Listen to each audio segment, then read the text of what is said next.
Welcome back to another episode of Wild and Wingless. Here tonight, I got with myself Troy Carey, the man who races not only in Australia but over in America. Troy, thank you very much for joining me tonight.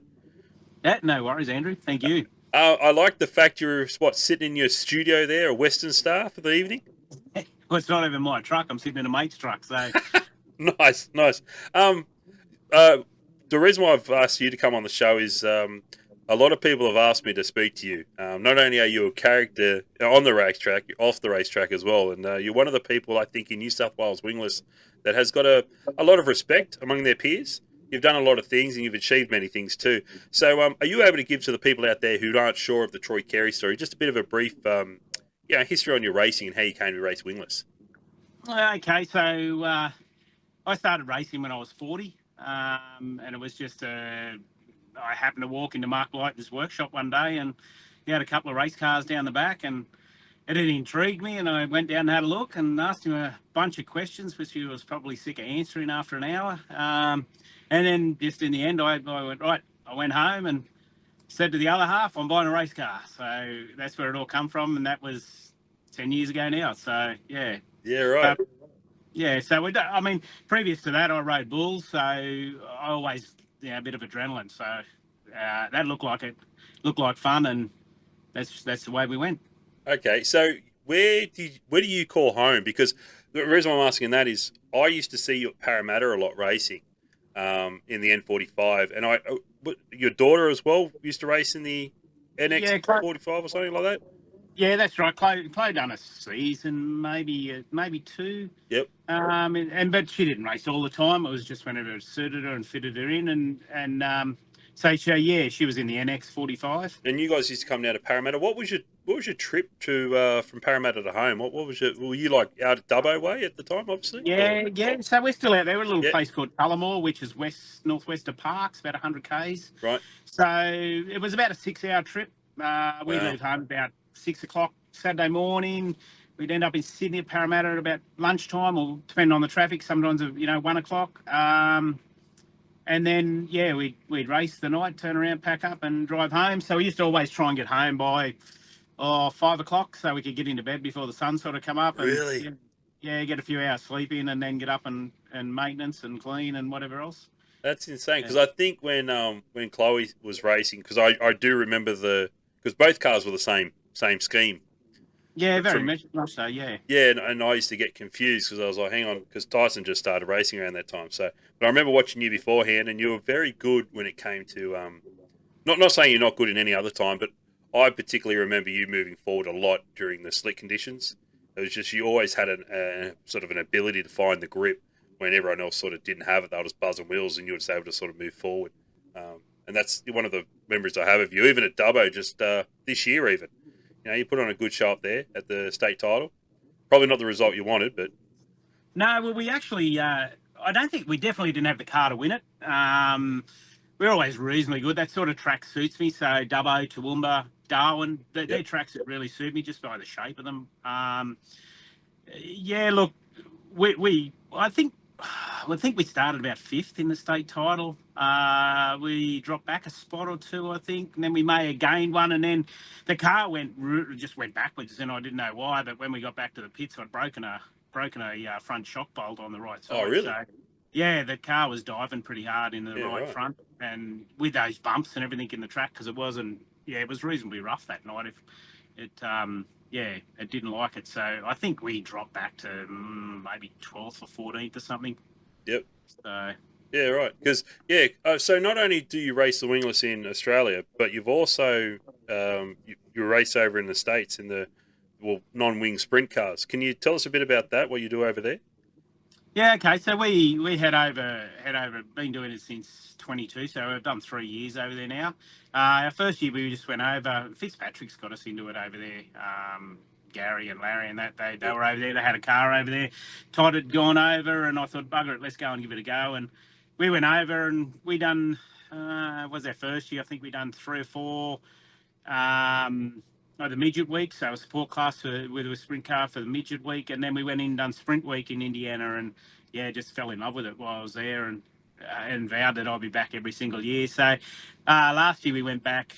I think we were over there think I was over there nearly 3 months last year. So we've done a fair bit of local stuff, done a Yep. fair bit of USAC stuff, and stayed around and done SmackDown, Oh yeah. which is this weekend, if Yep. I'm right. I'm I pretty think I sure it's saw it. this weekend. Yeah, Todd had it up. Yeah, yeah. Thursday, Friday, Saturday this week. Yeah, it is so much fun, SmackDown. Yeah, if anyone that wants to go over there and just do a short bit of racing, go and do SmackDown. It's so much fun, but probably it'd be close to being the toughest 3 nights on the USAC circuit. The amount of cars they get there and the grade of drivers. Yep. But I mean that's in general too with USAC. The grade of drivers is phenomenal.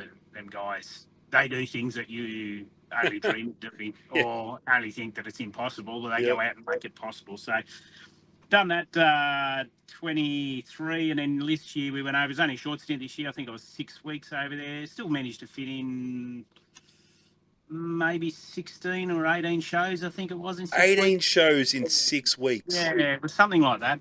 Wow. Might have been 16 and we missed 3, I think, for rain. I think that might have been what it was, 16, sorry, and we missed 3. So we should have done 19 actually in the 6 weeks. Yeah. Wow. So, Okay, so besides the fact one's got a V6, the other one's got a V8,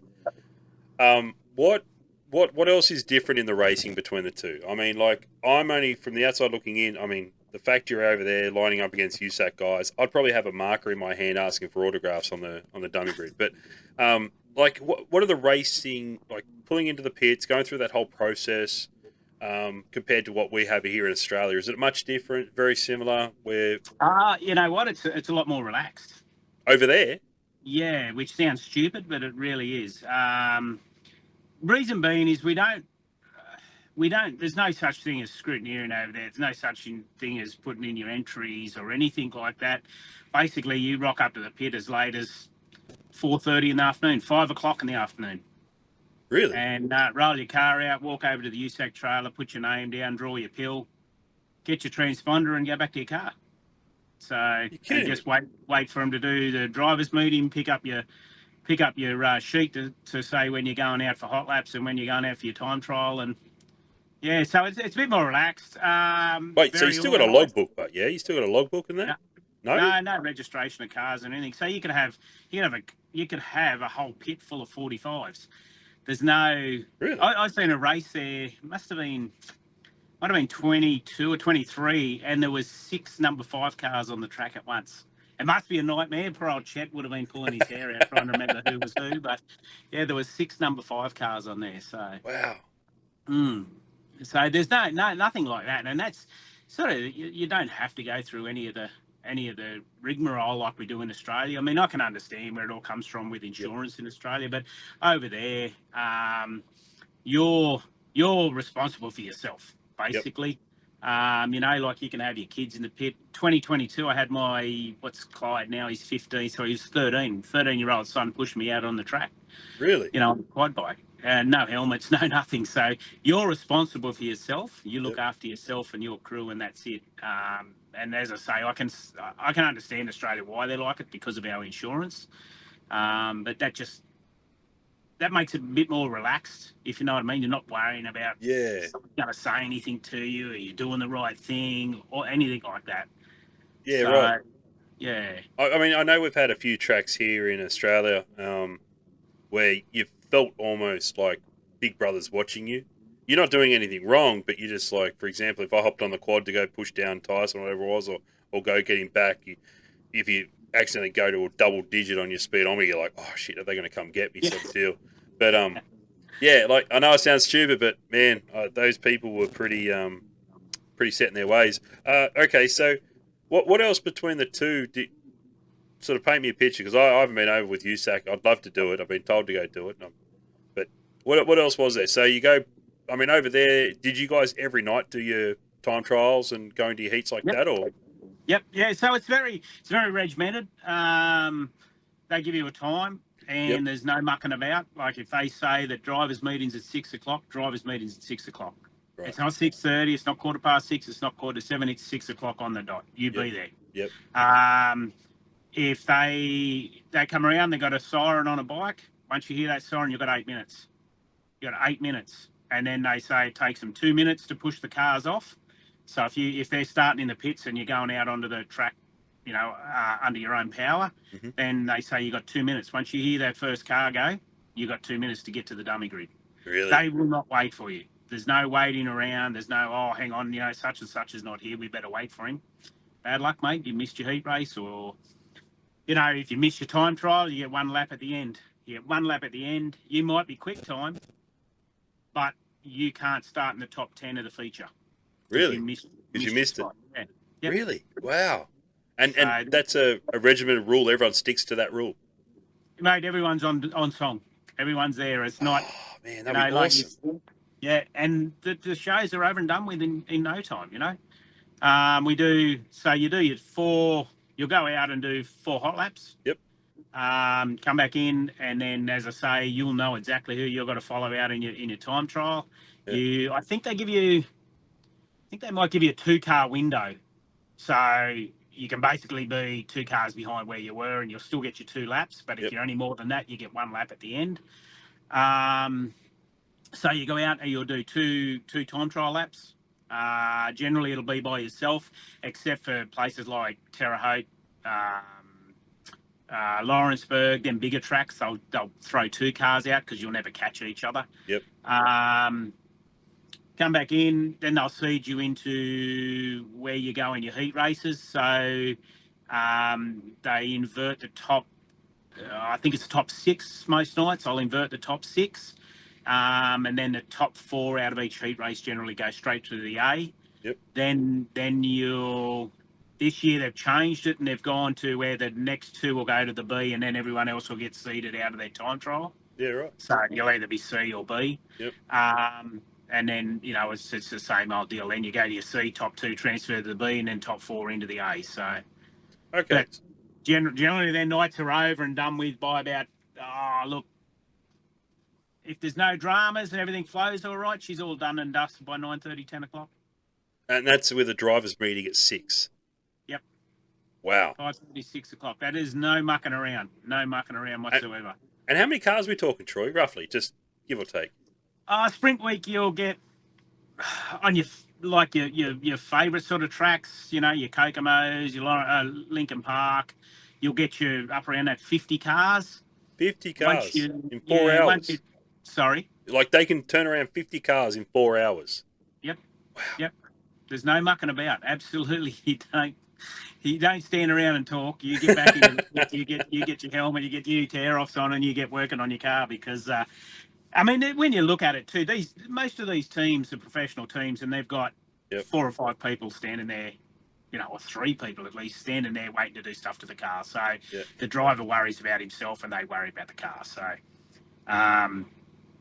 but yeah, no, it's not, you're not mucking about. But getting back to your question, you go to Lawrenceburg or say Terre Haute, the bigger tracks, you might drop down to your high 30s. Yep. You got a few people who don't want to run them. Especially Terre Haute, it's badass scary, put it that way. When you get 3/4 of the way down the straight and your car decides to turn right because your left rear ends up bigger than your right rear, really?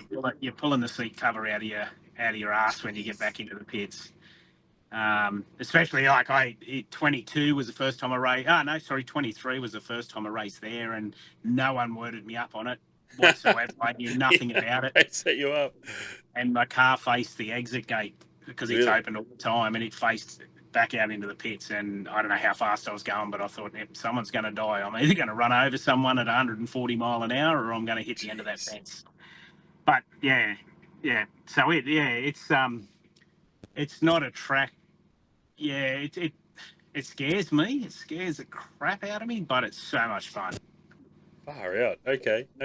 So, you've raced both, and to even go over there and race in like USAC amongst those competitors.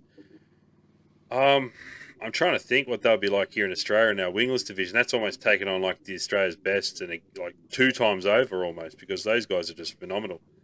What we only had to look at Alex Bright at that $10,000 show at Murray Bridge that night. Yeah, how crazy was that? So I heard a lot about that after the fact, and I've always wanted to ask Brett Ireland what happened that night. And thankfully, he gave me some time. He came on my show earlier, and he sort of filled me in on that night. That's just insane. That dude come over. He had no idea. Oh, I mean, sorry, pardon me. He had an idea, but sort of with the wingless. But then I found out they actually had a similar series over there with the V6s. So, Oh, well, I don't know. I've never. I know that there was a few years ago someone run. I'm not sure who it was, but someone run a V6. Obviously, they've done a lot to it and punched out it's quite big horsepower just to see what it was like, and yeah. they done quite well in it. I just don't know who it was. It was just a story I'd heard one night when I was standing around and yapping, and someone was talking about the V6s in Australia, and then they got talking about this guy that run a V6 over there. Yeah, right. So I didn't sort of get into it too much, but they said the car was quick. Yeah, okay. Well, yeah, I think he raced whatever it was, but I think Alex Bright was more asking questions about does Brett Ireland sort of know what he's doing? Do they have the right equipment? And it seemed like they did because, and mate, he put on a clinic. Like, were you down there that race? Yeah. He actually knocked me out of the transfer spot. No way. Yeah. So into the A main. Yeah, I was in the transfer spot in the B main, and he knocked me out of it. What a bugger. And then went on. What did he do? He started last, I think. Yep. Started last in the A main and drove through the field. Straight through him. Yeah. Yeah. Yeah. No, that was crazy. So talking about V6s and stuff. I mean, this is a hot topic. When you start talking wingless, and it has been for a long time, what should we do? I'm not asking you for the magical answers, but you've been around, you've seen stuff over there in the States, like, you know, you got sort of different model V8 you guys can run. What do you see us doing over here? Like, what do you think we should look at doing? I honestly think we're going down a path that's going to end very soon with the V6s. They're going to run out. They're definitely going to run out. You're starting to look at the money we're spending on motors. Yep. is astronomical. Like, you see some motors and they're wanting $10,000 and $12,000 for them. I'm not saying go to the 410s because I just don't know how they would go here. They'd certainly open some eyes if we had them over here. Mm-hmm. But I just don't know how they'd go with people not probably running them as much as they should to get used to them, if that makes sense. Yep. But I did have a steel block in America, and it wasn't too bad. But once again, it was pretty snappy as well. So I'm thinking, you know, like cost effectiveness, maybe the 525s. Yep. Look at doing something there, but we need to get away from the electronics in these motors. Yep. Okay. They're one of the killers with the V6s too. Like, they'll give you a problem, and basically my solution to fixing problems that you couldn't work out straight away was to pull all the sensors out, throw them away, and put all new ones in. Yeah, that's and sometimes a whole new wiring harness, because you could chase that problem for 2 or 3 meetings and not find it. So if we're going to move forward and we went to 525, I think, yeah, we got to go to a mechanical injection and get away from all the electronics, basically. Going back to the price of the motors, you know, the $10,000 and $12,000 for the V6 motors. Just for a comparison, I had my 410 freshened by Claxton this year, and it cost me $5,400 American. What? Yeah. 5,400. Yeah, and we were just short. 800 horsepower. Jeez. So when you convert it over, it was about 54s, another 2. So you're looking at about $8,000 thereabouts, give or take. Yeah. Yeah. So I think I'm hearing like engine builders on the V6s at the moment around the, you know, sort of that sort of money. Sorry guys. That sort of money is sort of around the 10 grand to build motors, because, you know, by the time they get everything into these things, and I don't know what they can do with heads and stuff, I'm not too sure, but you're hearing these astronomical figures and you're thinking, well, where's this going to stop? And I remember I spoke to someone, he didn't want to come on and have a chat with me, but he was happy to. He sort of sent me a message about the CT525s, and what he said was, because something that Brett Ireland brought up, which was I thought a good point. I didn't think of it. Was a lot of different divisions use the CT 525s. So therefore, if we did start using those ones, we would almost have a second-hand pool almost instantly, where you could find a cheap one. You know what I mean? Like or a cheaper one. But as this person said, it brings an engine builder straight back into it. And I thought, oh, okay, I didn't think about that. And then I had a guy message me from up near where you are at the moment, sort of up North Queensland. He said, well, we're losing some of these motors. They're blowing up. And I'm thinking, well, what's the story there? Like, I don't know the ins and outs on why they're blowing up, but this guy was just pretty adamant to tell me, yeah, maybe there's a problem there. I don't know if it's the fact of up where North Queensland is some sort of geographic element that they can't withstand or something. Oh, I'm not too sure, but he just sort of made out that they're dropping a few of these motors blowing up in the heat and stuff. But I'm all for the 525. I guess I just don't want a 40,000 or whatever it will be motor you got to throw in there. Like, and I think that's no, we don't want that. I mean, if you're going to do that, you might as well go to an aluminium full 10. Like those 525s. So KO Motorsport built one. Kent Smith built one for KO Motorsport back in, was it last year? It was either last year or the year before, and they run it on the last night of Sprint Week at Tri-State, and they put Thomas Mesrel in it. Yep. He drove through the field with this thing, like literally was going to win the night. He started well back in the A main, but he drove through the field.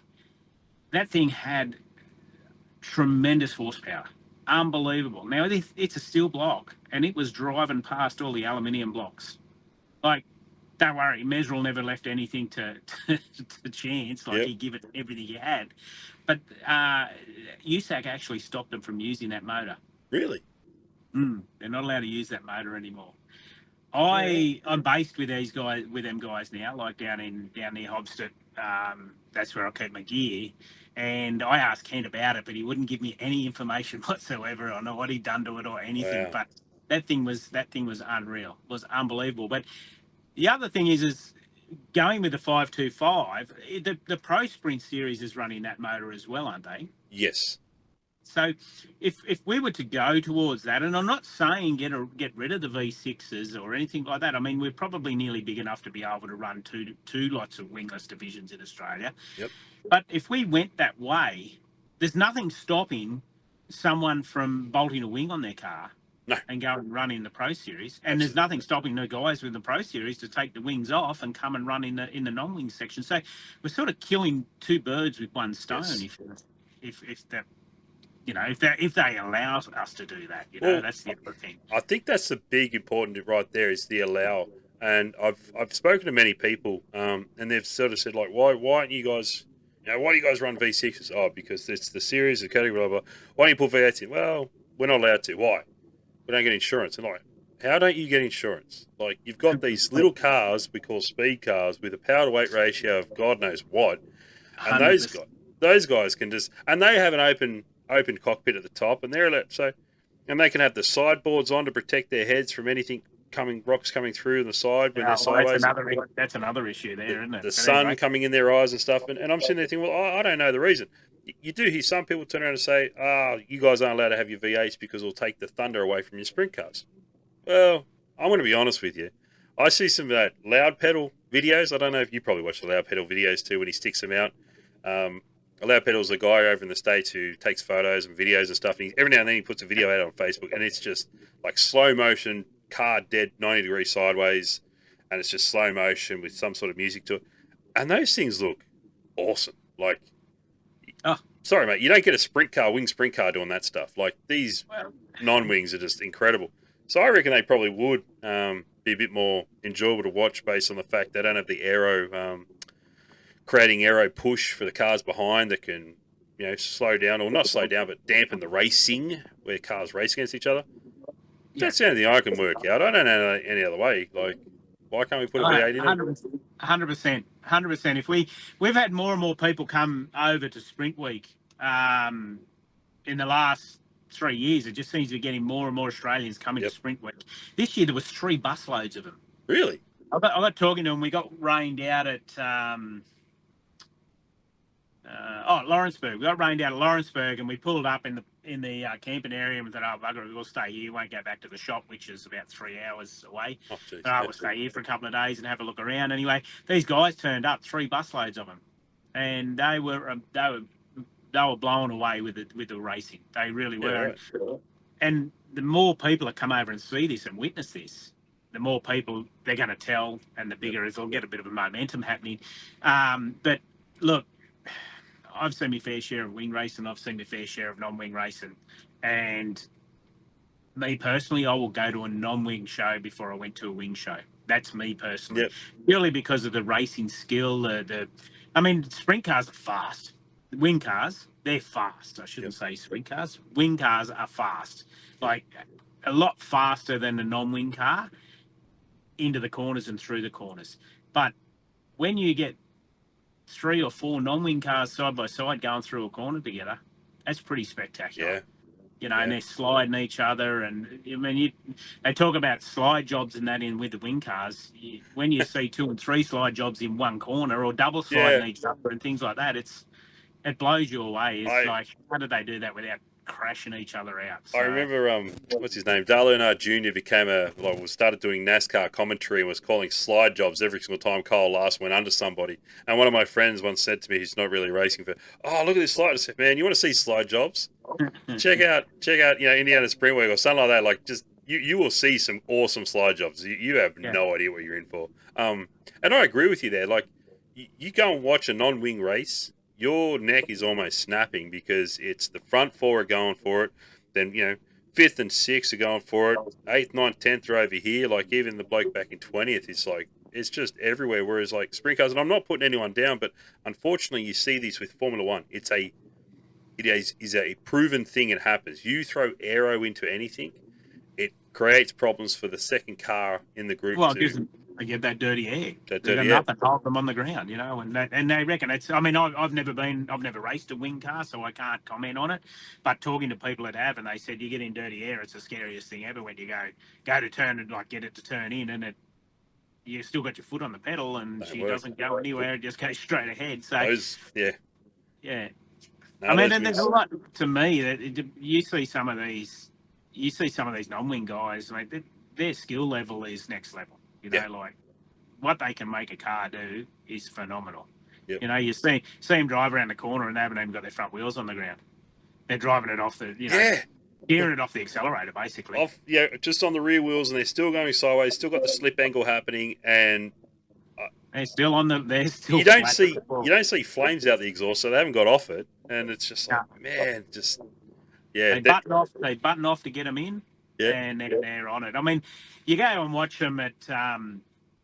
When I first witnessed it was in 2017. There was Jason Davis and Nathan Dicker and I were at Eldora. They had a doubleheader for the USAC and doubleheader for Outlaws. Yep. And I can remember standing there, and it was my first real encounter with the V8 non-wings, and they took off on the feature race, and the whole place went deafening because they don't run mufflers. So everything just went super deafening. It was that loud.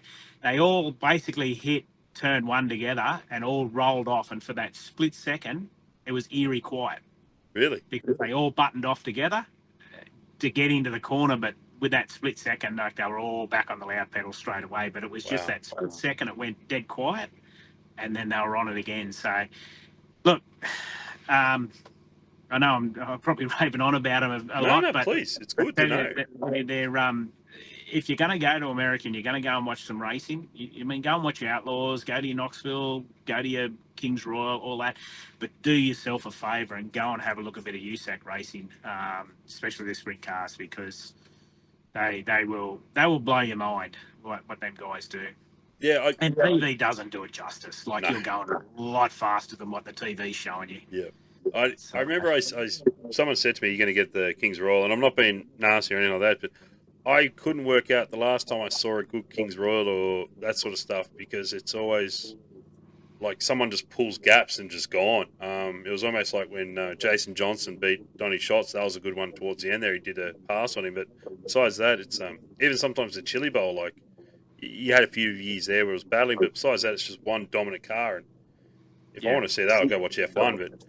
But yeah, okay. So you think because I mean you look at the engines on the market. I guess that's where we're going. The engines on the market. And the one good thing about the V6 was it's a very simple push rod motor. Yeah. The formula that these guys did, and I'm not too sure the whole because I remember they were once known as NOS sprint cars or NOS was it NOS sprint Yeah, cars or something like NOS that. I think sprints. when they first started, it was something like that. Yeah, Yeah. and so they started off as NOS, and then it slowly went to wingless. And I know, like for example, the late Peter Kraft had something to do with it. I know these guys down in Victoria had something to do with it. And I think it was a great formula at the start. I've spoken to some people over the last couple of months about, like, why, for example, we were on the L27 motor. Why didn't we look at going to the Ecotech as evolution? And it sort of just didn't really move too far. And I don't know the 100% reason behind that. I'm sure someone's told me and it's just gone out the window. But I don't think there's a very simple push rod V8 motor besides perhaps this. Well, I don't even know if that CT525 is a push rod, but it doesn't seem like there's an easy motor because that's the best thing about the V6. If you're not a mechanic, you can work on it. It's very basic. It's not Yep. double overhead cams or anything like that. It's so basic to work on. I just wish we could sort of find a V8 with that sort of same caliper. I guess that's what I'm saying. So Yeah, something as easy as that, and you don't have to worry about valve adjustments and all that sort of yeah, stuff. Whoever come up with the the Buick motor, the V6 motor, done a good job. Like, that was a great choice of motor. It doesn't know they're bomb proof. You can mistreat them, and yes. they still come back. Yep. You can boil the guts out of them, and they'll still come back. Yep. So whoever, whatever parties it was that all decided that, oh look, this is the motor we need. They either done a lot of research or they made a really good choice, really good choice, I should say. Because they're so basic, and as you said, there's simple push rod motor. There's no valve adjustments. There's no the biggest maintenance is clean your air cleaner and change your oil. Yeah, or if you go down this road of injectors, if you want to, go for it. But yeah, clean that's injectors. it. That's it. It's so bulletproof. There's bugger all. Well, there's not much to it. So that was a great choice. But my as I said before, and we're saying that the expense of building one is just out of control. And so with the 410 too, like, you're 25 to 30 shows before you look at rebuilding them. Yep. Like, if you've got them in a wing car, you're a lot earlier than that because there's a lot more pressure on them. But yep.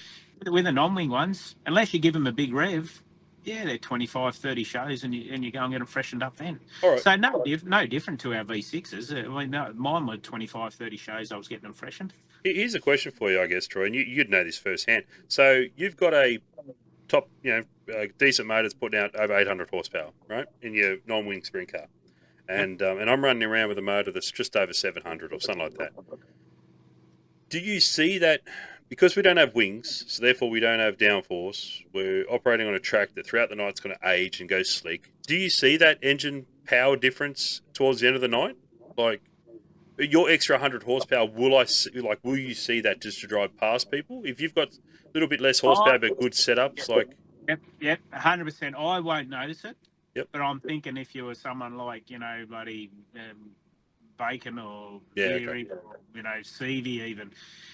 Probably the man that you want to talk about. He's winning everything at the moment. But them guys would probably notice it, just basically because they make that right rear chew the ground so hard, so they use every bit they can find. If it was gut slick, they're probably detuning their motors anyway. So, no, you wouldn't notice that 100 horsepower difference. They're just trying to take the spike out of that motor. Yep. Make it a bit more, user-friendly. Yeah, right. But what... Your biggest thing, especially with USAC, well, basically most racing over there, is your time trial is everything. You need to time trial good. If you time trial bad, you've made a hard night for yourself straight away. Yeah, okay. Because you won't start up in the front of your heat race. You'll be starting at the back of your heat race. You're racing against them good guys over there. Yeah, good luck trying to make your way through. And then basically you're going to start well in the C main, and you're going to have to drive yourself up to the front to get into the B main. And you know what, a C main and USAC is harder than trying to win an A main in Australia. Really? They're just the depth of drivers. The depth of drivers is unreal. You know, Yeah, like okay. you know. Well, you only got to look at Todd Hobson, for instance. Travis Miller is another one. You know, they're both great race car drivers. They're both wheelmen. You know, they're good and they're talented. Trav got himself into an A main at USAC at Lawrenceburg. You know, he got a good starting spot in his heat race because he was the last one the last one in the invert. Mm-hmm. I think he qualified 24th. Put him off the front row. And as he said, he drove his ass off just to stay in the top 4 so he could get through into the A main. Yep. You know, and that was great. That was awesome. I was so happy for him to do that. You know, and then Todd, I think, made his first A main appearance at USAC this year. Yeah. So, you know, you look at the caliber of them two drivers and they're I wouldn't say lucking it into the A main, but, you know, they certainly had a little bit of luck on their side and they drove as hard as they possibly could and scraped into the A main.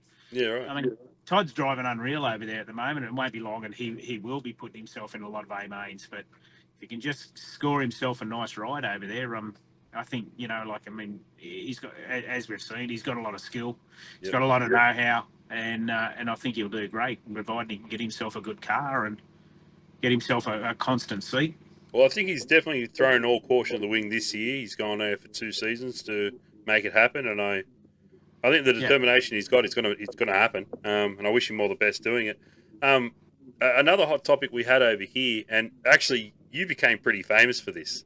And I don't know if you deliberately set out when you made this video that day that you're going to create it, but man, that video I think was heard around the Australian Speedway. For those who aren't aware what we're talking about, you did a bit of a story on a tyre. You adopted a tyre. I'm going to say nicely. You adopted it. You gave it a new name. You gave it a new life. You went racing with it. Tell us about that. I don't know. I don't know how it all started. I'm in a group chat with the Fitzpatrick boys. They started when I was driving one of their cars there a couple of years ago, and they started a group chat with me. And I think Gary might have contacted me about what tyres I was running and whatever. And anyway, it went on, and he said, "Can you do a video?" And I said, "Yeah, I'll do a video." So I had a tyre that I'd got off. I got it off Bennick's, Scott Bennick, who Seavey was driving for last year. And it had done, and I got it off him last year, and it had done one feature race, which I'm thinking probably 40 laps. So it'd probably done 40 laps. And when I got it, it was like brand new, basically. It still had tits on it. So when Gary asked me to, you know, do a bit of a video, I thought, well, what about a tyre? I got that tyre. Now I'd actually run 2 USAC shows on it, and both nights I transferred from the C to the B, I think. So that tyre had done the 40 laps with C, then it had done 2 nights with me, and it might even have done a local show. I'd have to go back and watch the video. And this thing had still got the crosses in it. I barely got any marks in it. So I done the video, showed everyone, you know, the tyre, showed him the left rear. I was actually in Chase Stocken's race shop at the time, and I went and found his tyres that he'd run the same night, and he'd run a B and an A main and got, he was hard charger that night, so he passed a few cars and drove the wheels off this thing. His tyre was barely marked. Yeah, okay. So then it sort of become this bit of a celebrity tyre we called Terry. So Terry got a bit of a following on Facebook, and I must have run another 2 nights on the tyre, and I'd done another video to say that it was fine, and Terry was going to make it to sprint week, and he was going to run a night or 2 at sprint week. So he didn't run full nights sprint week, but he'd done a race at Lincoln Park, one at Kokomo. I think he might have done the feature at Lawrenceburg, and then when we got to Terre Haute, I retired him. And I said, right, well, yeah, Terry can retire here at Terre Haute, badass track Terre Haute is. So anyway, I had a young guy, Tyler Miller, who was crewing for me, And I just threw Terry to the side, and I said, "Oh, Terry's going to retire tonight." And Tyler's picked it up, and he said, "You throwing that tyre away?" And I said, "I am." And he goes, "Can I have it?" I said, "You can take it." He went and put it. He has a steel block. Yep. He went and put it on his car, raced the Saturday night, and won the feature on it. No, really? Yeah. Yeah, I don't know what's happened to Terry now. I'll have to ask him where Terry ended up. Where's Terry? So Terry actually won a feature in a steel block after I'd retired him. After you considered it to be done. Yeah.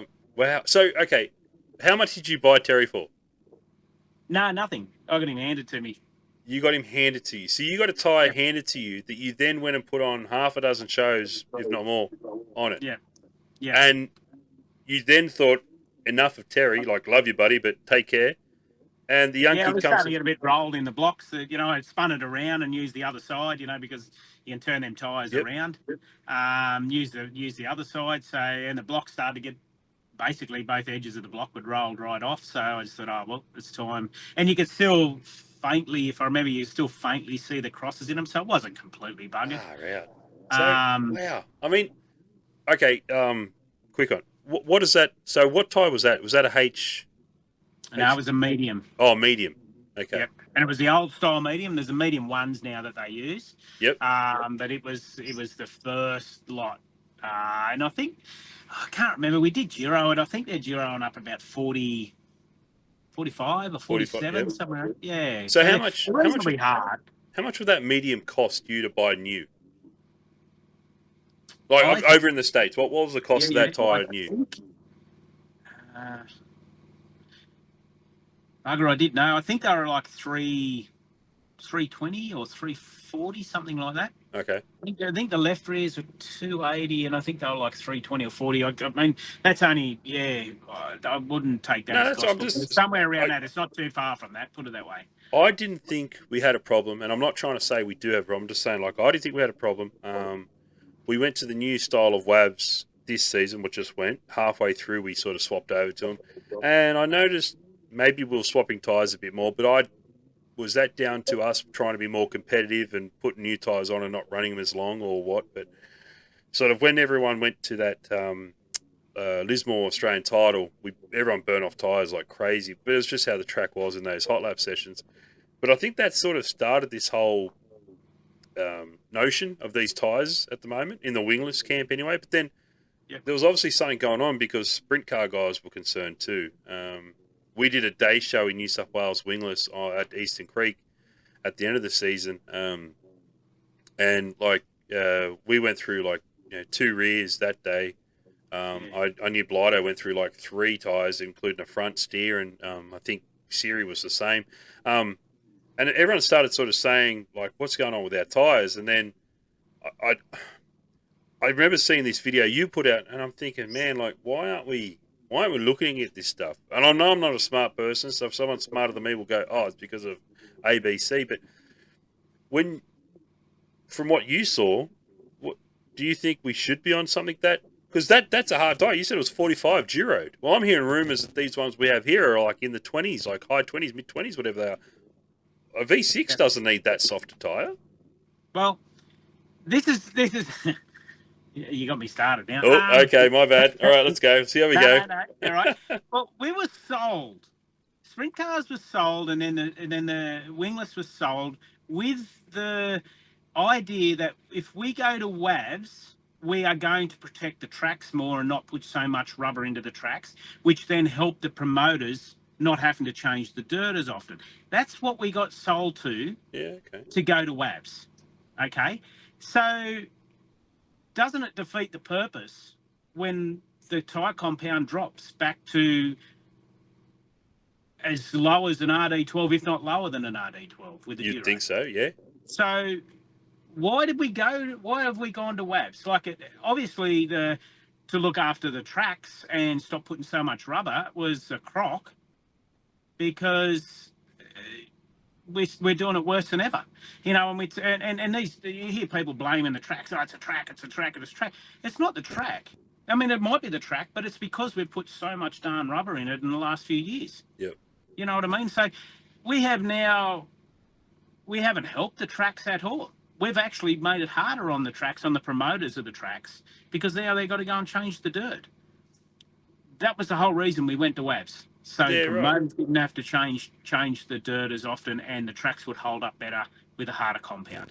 I didn't know that. Okay. Yeah, right. So that's what we were sold. That's what we were sold, and why we were going to WAVs.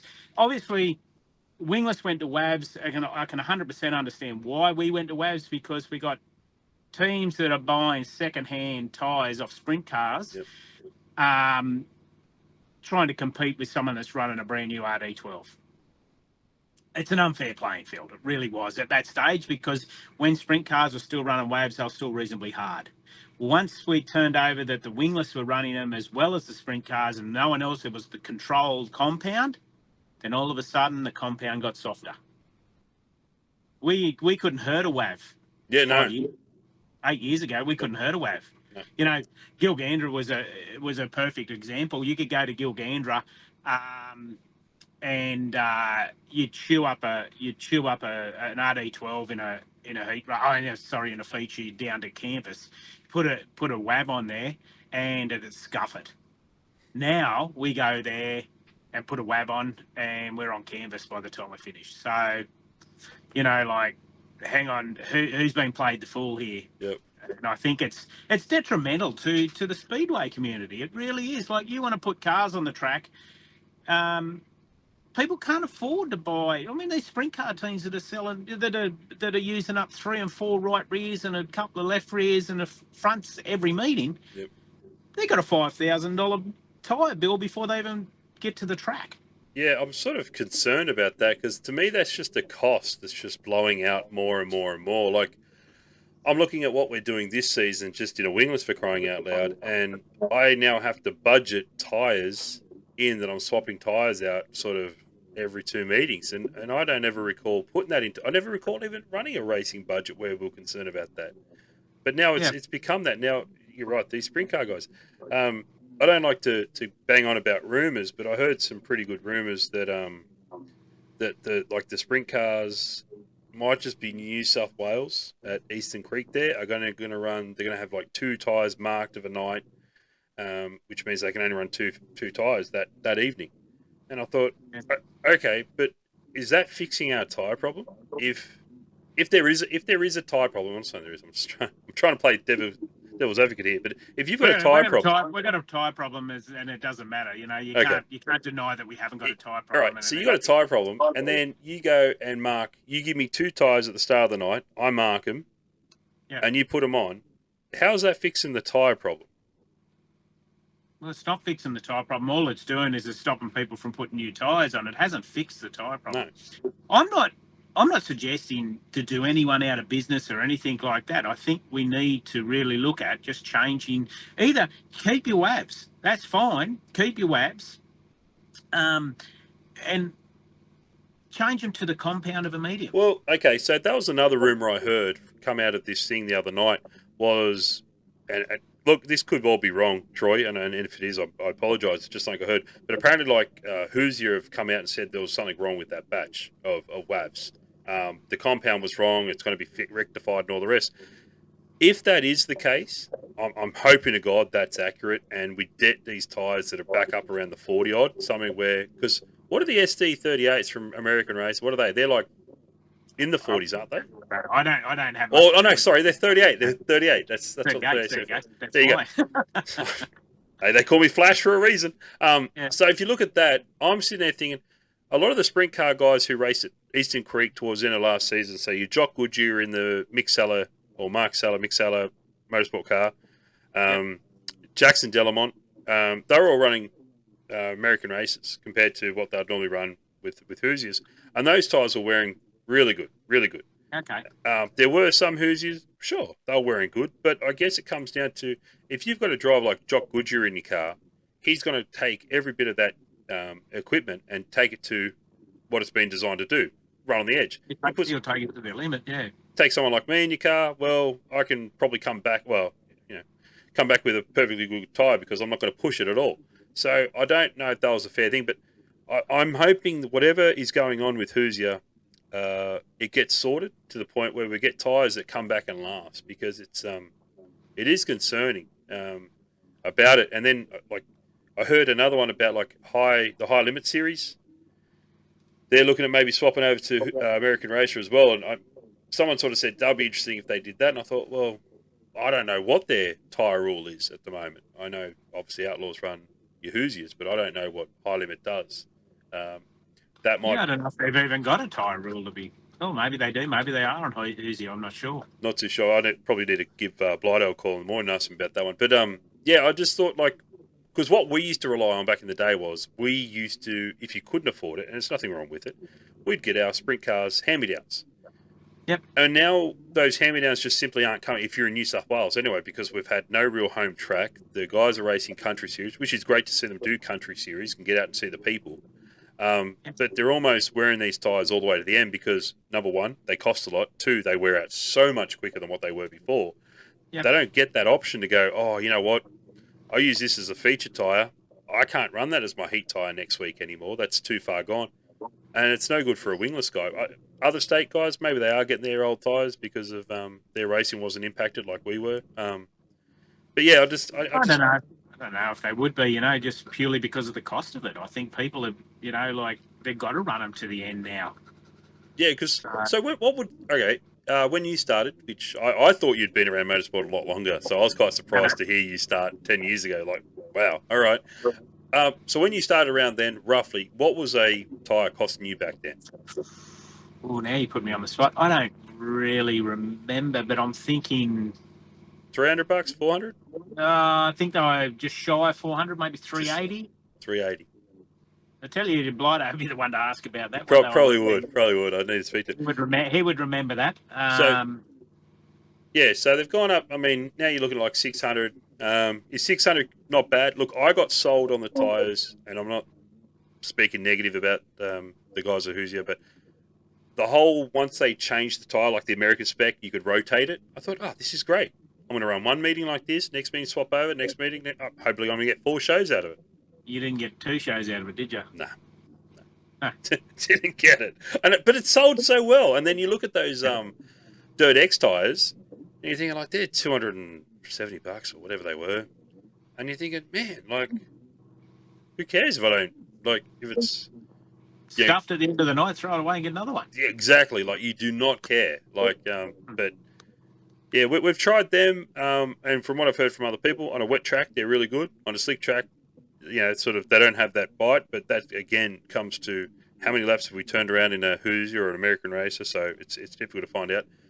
If we had those mediums over here, what do you reckon would happen with our racing? You reckon we'd nut out the problem with the tyres and we'd get our racing back to sort of back on track? You'd bring it back to cost, to a reasonable cost. Like, even if you... Let's look at it. Even if they were $600 odd a tyre, right? You are now going to get a minimum three shows out of that $600. So you're looking at $200 a night for that tyre. Or we pay $600 and we get one night out of it. It's cost us $600 for that tyre. Yeah. Do you know what I'm saying? Like, it'll bring... It may not change the cost of the tyres, but it'll change the cost of the night. Yep. And you're obviously not replacing them as often. And you might find that you start getting some second-hand ones flowing through again. Yeah. Thing is with them, you've got to grind them. Once they've been through a heat cycle, run a grinder over them. It makes a massive difference with them. It does? Yeah. Run, and you walk around the USAC pit, and there's a grinder lane at every trailer. Really? For guys to come in, and they just run the grinder over them quickly and just opens them back up again. And and you will feel the difference in them. You will feel the difference in them. So, so they certainly are harder. Certainly are a lot harder. Yep. As you'll hear a lot of people say, you won't get traction. Yeah, bullshit. You'll get traction. I mean, we're in V6s for crying out loud, and depends who you talk to. Some people reckon they got these V6s over 220 horsepower at the flywheel, or at the wheels, I think they're saying. But anyway, if you guys are getting traction with 800, I think we're going to get traction with 200. So I can show you photos when I've got, I've got my front wheels friggin', a metre in the air. If I'm not getting traction, I don't know what's going on there. Yeah, what is going on there? How many photos you go looking through you go looking through the USAC page on Facebook or whatever, or just Google up the sprint cars doing wheel stands, and you'll see plenty of them with their front wheels off now. So they're getting traction. No, They get traction. You'll make them work. Yeah. You'll make them work. Well, hopefully we can get something back into this tyre, because I think that's one of the for the small budget races like us. I think that's definitely a hot point. And I personally don't like the idea of a controlled tyre. I've said this before. We went down the path of racing in a controlled series once, and it sounds great on paper, but until you got to pay for them. Yeah, and they're through the roof. Yep, 100%. So, sorry. No, I was just saying I don't want to go down that path of having a controlled tyre. Yeah, no, that's 100%. And as I said, I'm not, saying that bloody Max being the importer of them. I'm not trying to take anything away from him, not at all. And they do a great job for Speedway in Australia. But I can understand why they want to keep the name WAV on the tyres too, because it sort of stops anyone importing them and undercutting them. And they've got a business, and that's fair enough. That's business. But I think that if that's the case, and they want to keep the WAV, they need to change the compound to a medium one compound, and basically, look, it will affect their bottom line. It's guaranteed it'll affect their bottom line, because they're not going to turn as many tyres over. But at the end of the day, it's all for the better of the sport, isn't it? Well, you'd think so, yeah. If you can put another, I don't know, say 10 cars on the track in every state every night, maybe it won't affect your bottom line that much. Yeah. You know what I mean? You're going to have more cars there. They're going to be wanting more tyres. Yep. I mean, I don't know. It's just the cost of racing in Australia at the moment is starting to really get out of hand. Yep. Our fuel costs are high, like fuel costs for the race car, but not only that, fuel costs to get to the racetrack. For me to register a car, pay me Speedway Australia, insurance license, whatever you want to call it, plus my membership. After I get my medical, I've got to travel to get my medical, the whole lot. I'm nearly $1,000 out of pocket before I put a car on the racetrack. Yep. So I just think that plus, as I said, cost of fuel to get there, the cost of fuel for your car, the cost of your tyres, the cost of getting into the racetrack itself. It just all adds up and adds up and adds up. And at the end of the day, if you're an average wage earner, it's nearly out of your ballpark to be able to do it. Yeah. So I think things need to change a little bit to help the races itself. I don't know how. I've got no real answers for it.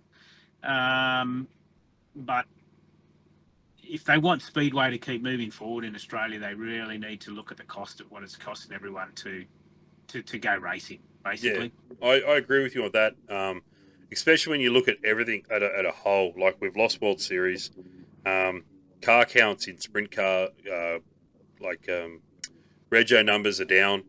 You go look, for example, I'm probably going to get shot for this because I'm looking at the wrong time, but you look at the car count they're getting up at Darwin at the moment in sprint cars, and I turned on the other night, and I think Northline's an awesome venue, fantastic venue. Like, a few years when I was based up there working at the gas plants and stuff, sort of I used to enjoy tuning into Northline a lot, and Jason McGiver's done a fantastic job up there. But I don't know, you saw the car numbers are sort of not as big as what they were. I think once upon a time you used to have 20 odd cars to a club show, or 30 cars to a club show, and you'd have 10 wingless, and now it's 10 sprint cars to a club show, and now you got 30 wingless. The shifts happen. Talking to a lot of guys who come onto my podcast, have a chat to me, I'm starting to pick up. You see stickers on cars and you think, oh yeah, that's cool, but you don't know the ins and outs of what everyone's deal is. You know what I mean? But you're sort of seeing that a lot of people have got sponsors who are kicking the tin financially to help them get down that highway, and you're thinking, we used to be a startup sort of class for where all the parts went to retire. Yep. But we've jumped away from that to be our own, and the finances are going through the roof, where people do need to rely on corporate partners to come on board and assist. And I agree with you. I do hope that the cost or the spending can calm down, the cost of things calm down, because we're going to price ourselves out to what happened to like tarmac racing. Tarmac racing used to once upon a time be affordable, even club racing. Now it's, you want to race a Formula Ford in just a club round, you need over 100 grand, over 120,000. Like, and you're doing less races than what we do in Speedway, which is, I love Speedway. I love doing as many races as you can, but you sort of lose it. Look, I won't take up too much of your time. There's another question I want to ask, which, as I said, you've been around, you've experienced things over the States here, and when you've been here, you've travelled. Like, hats off to you for being one of the competitors who goes to every state almost, and all the rest. I heard you even like towed whose car was it? Did you tow up to? Oh no, you towed actually. I towed Mockie's car. Mockie's car to WA to win the Australian title. Yeah. Yeah. I raced every state in Australia that year. Did you? Really? Yeah, every single state. We went. What was it? 2016 was the first year we went to Darwin.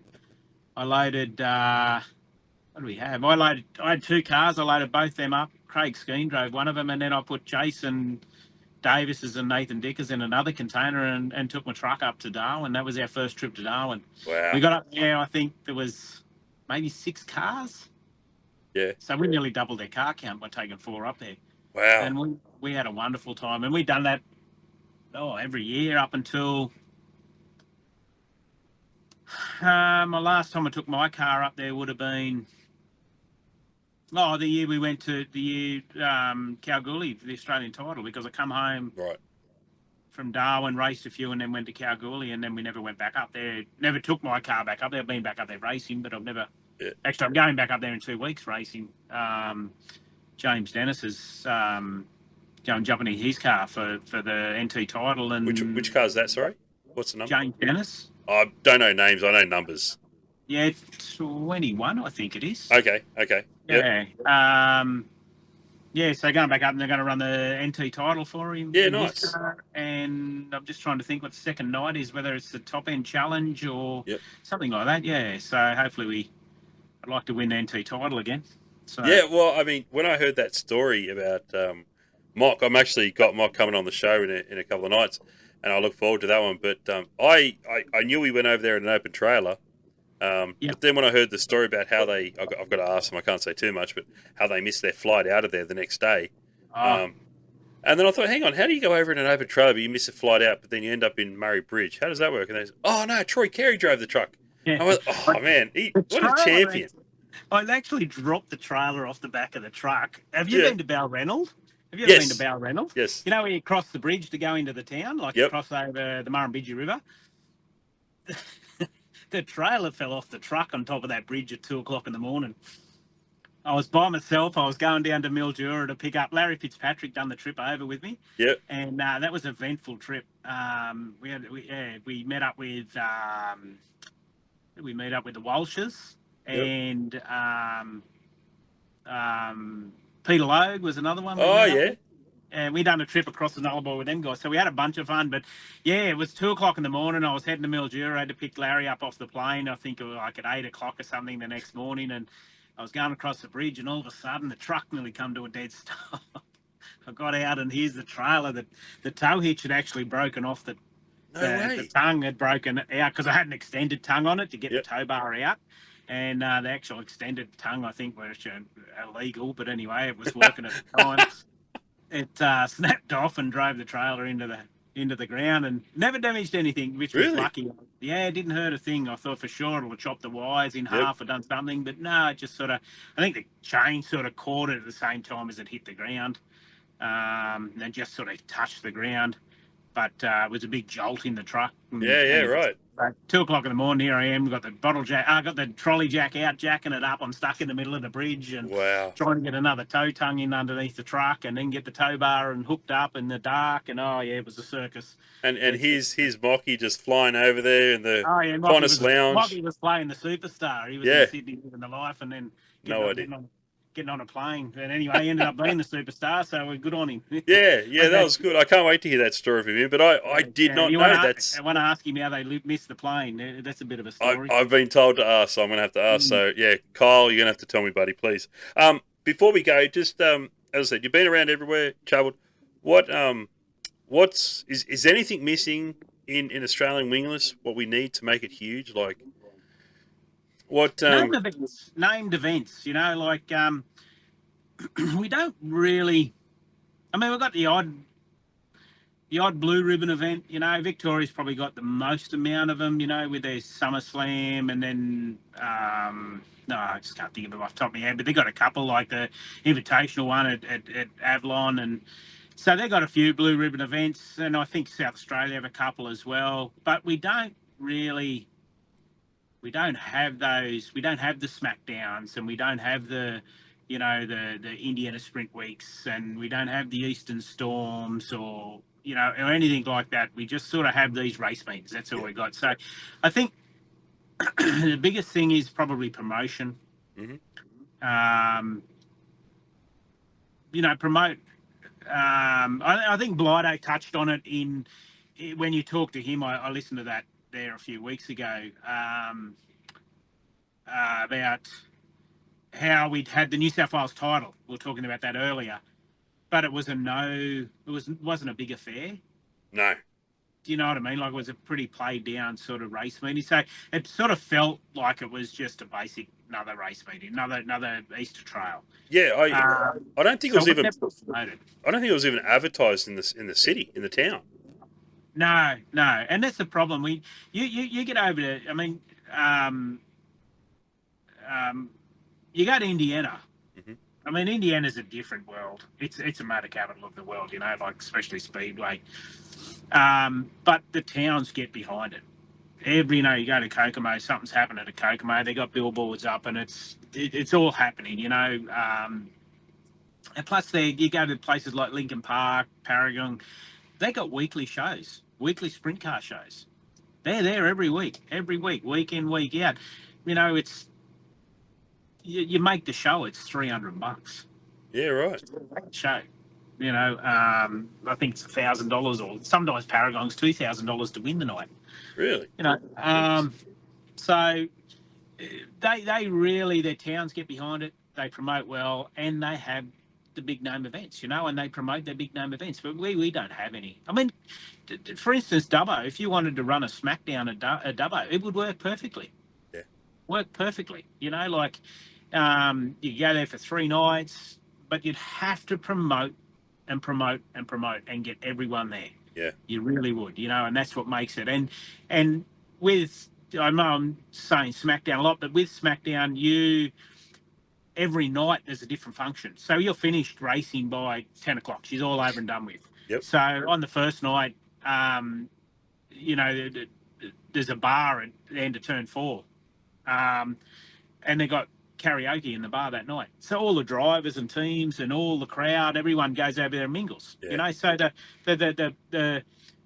the average punter at the racetrack puts a face to the name. Yes. Right. So, and they get to know you on a bit of a personal level. Yep. Then that's the Thursday night. On the Friday, the Friday night. So on the Friday itself, you, as a driver, you go and get teamed up with just an average punter and play cornhole. I don't know if you've ever played cornhole. Yeah, I love cornhole. Right? So yeah. Have this little cornhole tournament with the drivers and just the average punter, or you know, and then on the Friday night they have a big band there.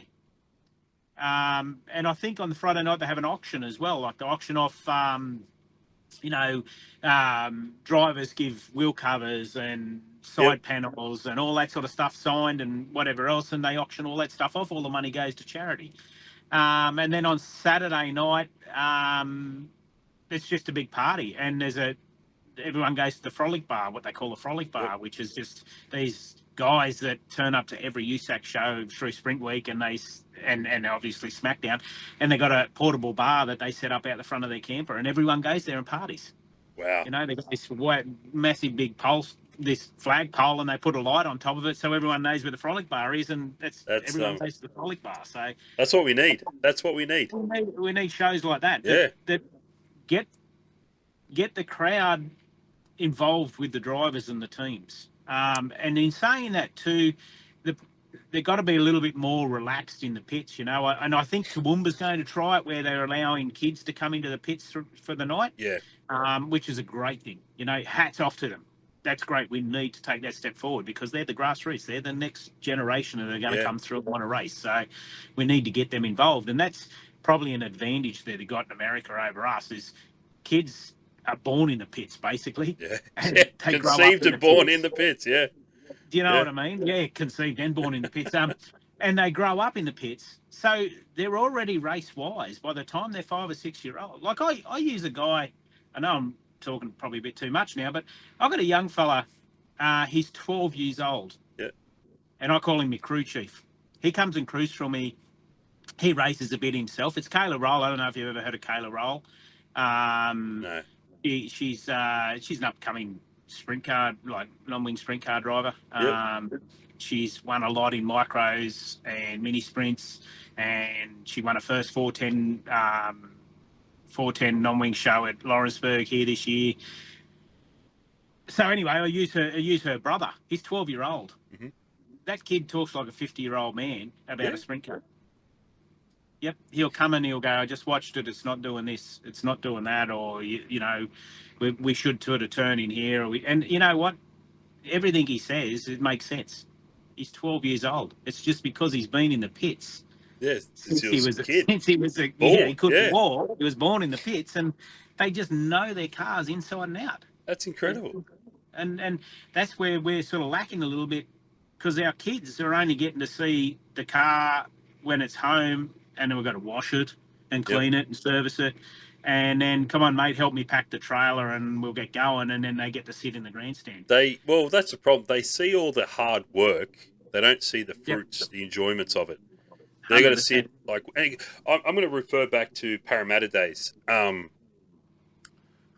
was a time at Parramatta you could drive through the pits. You go to the ticket box, you get your tickets for whoever's going to the pits. You buy your general admission for your partner, your kids, whatever. And they could be in there until the whistle went, 2, 3 o'clock, whatever it was.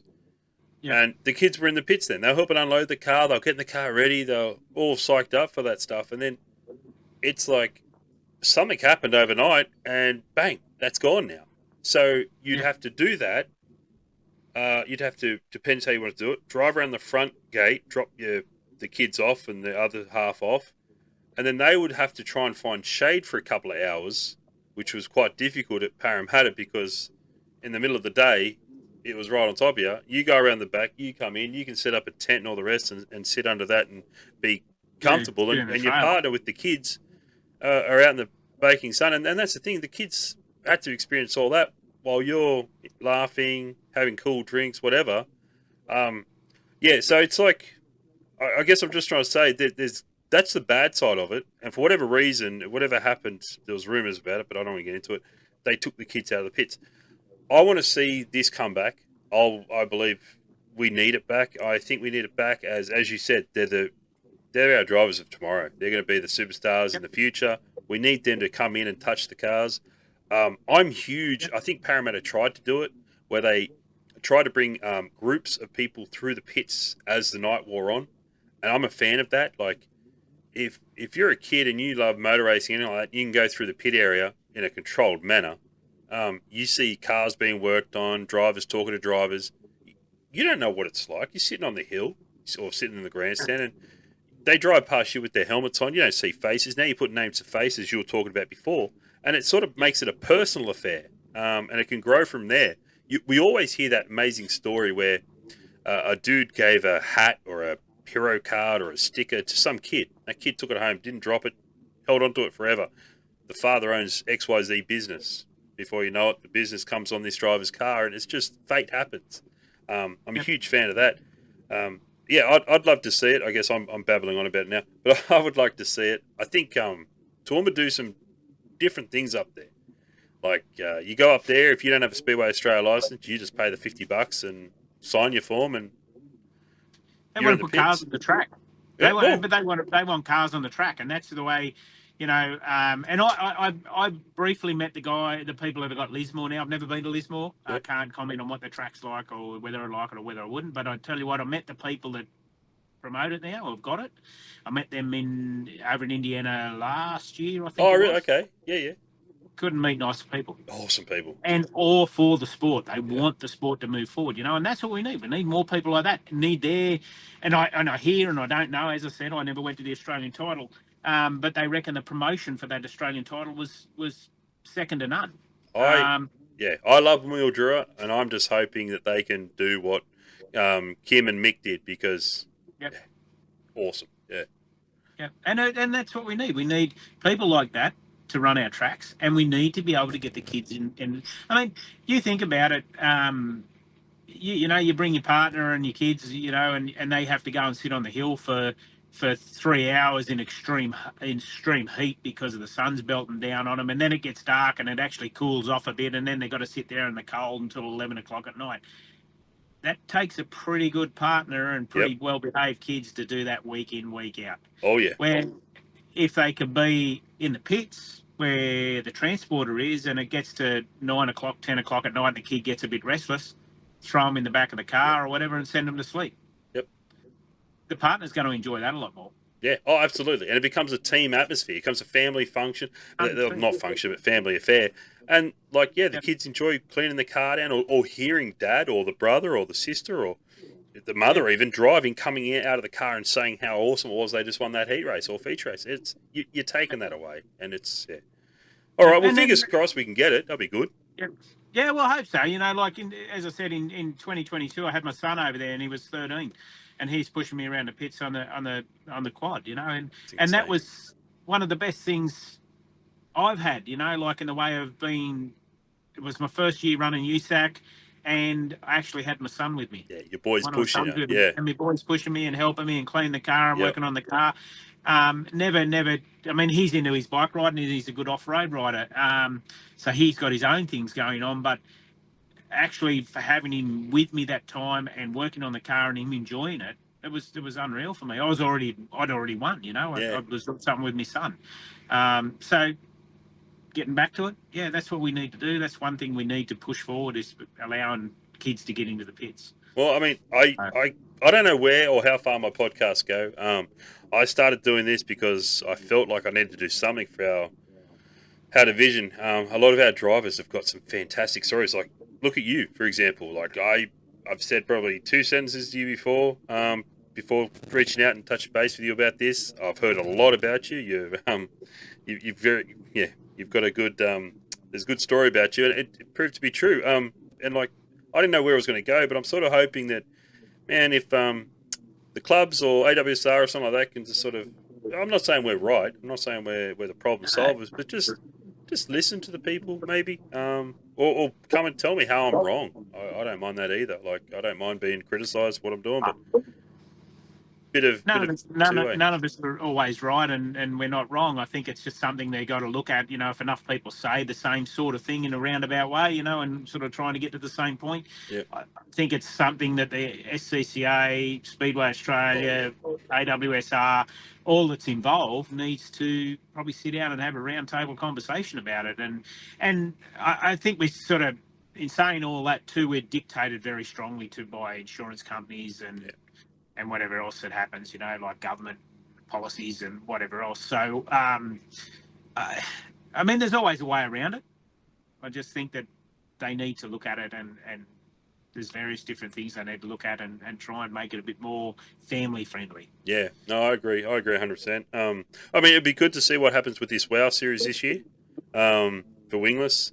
I think it's going to be great. Like, we didn't do the Super Series when that came out a few years back. But the consensus I heard of a lot of people is they wanted a multi-state series, sort of a national series. It's probably the best we can do without going over to WA, having this WOW series. And I've seen the contract and all the rest. Everything seems to add up to me. And I think that will kick off and be a good thing. But you're right, we're almost there. I think that's a step in the right direction. But it's just, if there's a way we can get kids back in the pits, bring the family orientation back into the sport, that makes when we spend our money a lot easier on the family to spend it. But anyway. Yeah, and I think that WOW series, like, Whether it's the answer, I don't know. I think Queensland's doing the same sort of thing, but they're keeping it within their state. I think they've got, if I read it right, 50 lappers or something. I think at The Gladstone. Masters Series, yeah. Well, that comes down to New That's South the Wales at Master Series. Grafton I and don't Lismore. it goes Yeah. to Grafton and Lismore, and I think they're the sort of things, And I said 4 or 5 years ago that we need to make everything starts somewhere, and obviously we go back to USAC. It started somewhere at some stage with a 2 or 3 show series. Mm-hmm. Probably no money involved in it. I don't know, but it just not. And it's built and built and built. And I think that it's a travelling show. Yep. It's no different to the Outlaws, High Limit Series. It's a show. They go to the track and they put the show on at your track. Yep. How the money works out, I don't really know. I never get into that with them, but that's something that we got to look at doing. Okay, we're going to bring a whole show, a whole package to your track. Yep. And when we bring that package, we want you to supply us with one local division. Yep. And that's it. And we'll do everything that needs to happen, and we bring the whole show to them. And I think, as I said, I don't know if the WOW Series is the answer. I don't know if the Master Series is the answer, but we're going in the right direction to create that show that we take to a town or take to a speedway. So absolutely. All right. But anyway, I've got one more question before I go. You've been around. You've seen a lot. This one I've just started asking people. What's your favourite track? Oh. In Australia, I would have to say Darwin. Purely because I've had a lot of success at Darwin. I do really like Toowoomba, and I do like Dubbo. I have went and watched some racing in Gladstone last year while I was up there working, and I really like the look of that track. I've never raced on it, but I really want to get there one day. It does look good. It does look good, yes. They've done a tremendous job. That is unreal. That's really one of the. Did you know the story behind that one? Sorry. Do you know the story behind that one? Hit me with it. Maybe I So think I have. I was doing a lot of work offshore up there at Gladstone there, and the McCloskey, he had his whole team because they've got a whole bunch of trucks and everything like that. And when COVID hit, he didn't want to let off his guys. What he wanted to do was train guys up into other areas. So he asked the local government if they could have a project to work on, and they got the spare. This is probably a very condensed version, but they got their hands on that track and just did some amazing things with it. And it was teaching local. I don't know if they were working with TAFE or high school, something like that. Because up there, like the country people, they've got so many opportunities that like city kids just. I'm not going to say don't have, but like that would never happen in Sydney. Rarely available. It would never happen in Sydney. And I heard about this and it blew me away. And so they went and redid that whole track and during the COVID period. And then McCoskey's got it. He's done a lot of work with Barry Waldron. They've both got sort of their own little fleet of those heavy vehicles and stuff like that. But I thought when I heard that, I've never been to one of their tracks, but I have been to this track during if I'm working night shift, I've headed out there and had a look at it in the early hours of the morning or whatever it was on my way back to camp. And I'd love to get up there. That would be on my It's a phenomenal track. It's really, really good. Like we went there one night. I don't think it was anything special, but the place was packed. I mean, packed. Yes. It was. They promoted it. They put the call flute signs on nearly every corner in every intersection in that town, and like everyone on site was just talking about it. And you're like, this is awesome.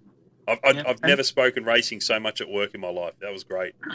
Yeah. It's a credit to them. They've done a good job. So, so get back to your question. So they're probably my favourite tracks in Australia. And I don't mind Warrnambool. It's normally tough when you get down there because of the quality of races down there, and the number of them. In the US, I would have to say Bloomington's my most. It's my favourite track. I really, really, and we've always done well. We were fifth quick overall in hot laps there 2 years ago. In sprint week. I went out time trialled. I was 0.7 of a second behind Bacon. Yeah, right. 0.7. 0.7. He quick time, and I was 32nd. What? there was 32 cars within 0.7 of a second of each other. So really, that bursts your bubble real quick when you think, oh, I haven't done too bad, and then you end of time trials and you're 32nd, and that's hard to comprehend. 0.7. Yeah. So it's a fun track. I really like Bloomington. I love Kokomo as well, but it scares the absolute crap out of me. It's just another one of those tracks that's you've got to be on the hammer. It's just a place that you can't lift off. Yep. Like you hear them top blokes, and you don't even hear the motor blip. Like they're just holding it on. So you got to be fast to be good at Kokomo. Yep. Yeah, we had a wreck there last year. I ran up the wall. But yeah, look, it's so much fun. You got to back it in early, get the arse end into that corner as quick as you can, you know. But yeah, no, look, Bloomington would be my favourite. Yep. My least favourite would have been Gas City. Really? But it's not running anymore. I didn't like Gas City. No? No, it was always bloody rough, and I hate real rough racetracks. It had a terrible hole that used to form in turn one. Yep. And, I mean, you see the quick guys are really good guys. They knew how to manoeuvre to get the car through the hole without causing too much trouble, but I could never, ever do it, and I always just seemed to end up in the hole sideways, biking and carrying on. But I wasn't the only one, you know, like there was a bunch of us doing it. So every meeting, I raced there a lot. I reckon I probably put in about 8 or 10 races there in 23, and every night was exactly the same. I was actually reading the Steel Block Nationals there. I was leading by a whole length of the straight. Really? And the hole hadn't formed for the night, so it was great. And then probably a third of the way into the feature, the hole just started to come into the track, and yeah, by the end of the race, I think I was back in like 8th. I just couldn't drive the hole, couldn't drive through this hole. I was hopeless at it. So it'd be my least favourite. Yeah, but yeah, it doesn't operate anymore. It's closed. So you still did well. I mean, yeah. Yeah. So it's all over unless you've got $2 million and you can go and buy it and reopen it. No, I just remember like a lot of people speak highly of it. When you go watch, if any video comes up of promo videos and stuff, the slow motion videos of the cars there, and you sort of read the post, and everyone sort of speaks highly of it. So I just thought, it must have been it was full of action. It was an action track. You go.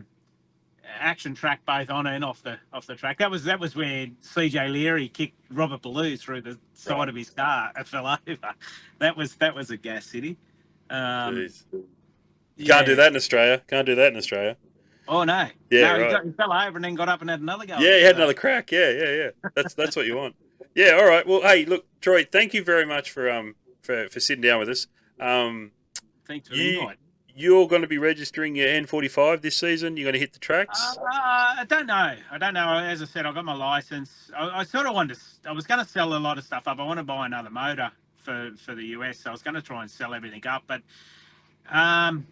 yeah, look, maybe not. Not 100% committed on what I'll do there yet. If someone turns up with the money to buy me gear, well, it's gone. But if a race comes up that I wouldn't mind going and doing, and I've got time to do it, well, it may get registered. So right. Well, let's hope we get some races happening. I really look forward to seeing you around the track this season. Try and have a beer with you, catch up. I really appreciate your time. Thanks for agreeing to come on. No worries. I reached out to Troy and pestered him like crazy on Facebook to give me this time because Blido thought it'd be a good story, and I've enjoyed this. This has been really good for me. So, mate, thank you. Before I go, I'd like to let everyone have a bit of a crack on saying who to thank, because there's a lot of people where we get support. We spoke about it before. It does cost money for us to do what we do. If you want to give a shout out to any of your sponsors or partners, as I like to call them, past, present, please, feel free. Yeah, well, I've got a few.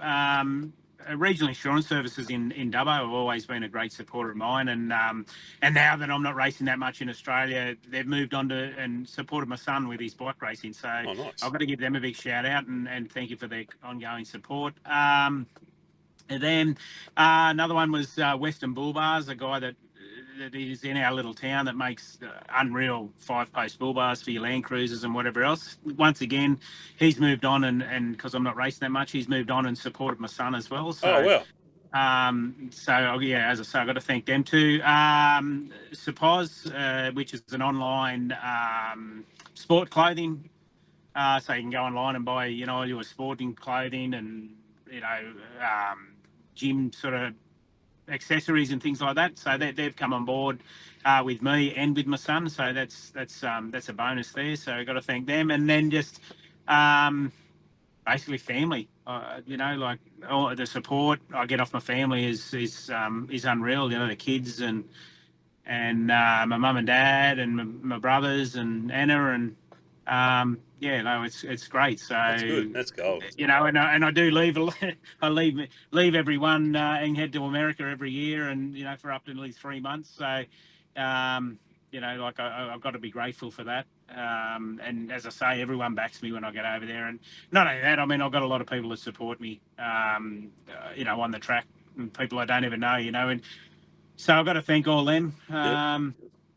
And that's pretty much about it. Yeah, nice. And thank you for the time. Hey, anytime. I've actually, as I said, I've really enjoyed this. There's a lot of cool people I've never spoken to before, and I pester the hell out of them on Facebook, and then I get talking to them, and I learn something new, and I hope people out there learn something new. But yeah, thanks, Troy. You were my episode 12. I've got some little Wild&Wingless stickers that I'd like to send out to the people who come along, so I'll have to find out wherever you're stationed for a while now to send you out some cool little stickers. But thanks for that. To everyone else, thanks very much for tuning into episode 12. It was a long one. I hope you enjoy it, and we appreciate what Troy said. But until next time, I'll see you guys, and we'll chat then. Thanks very much. Thank you.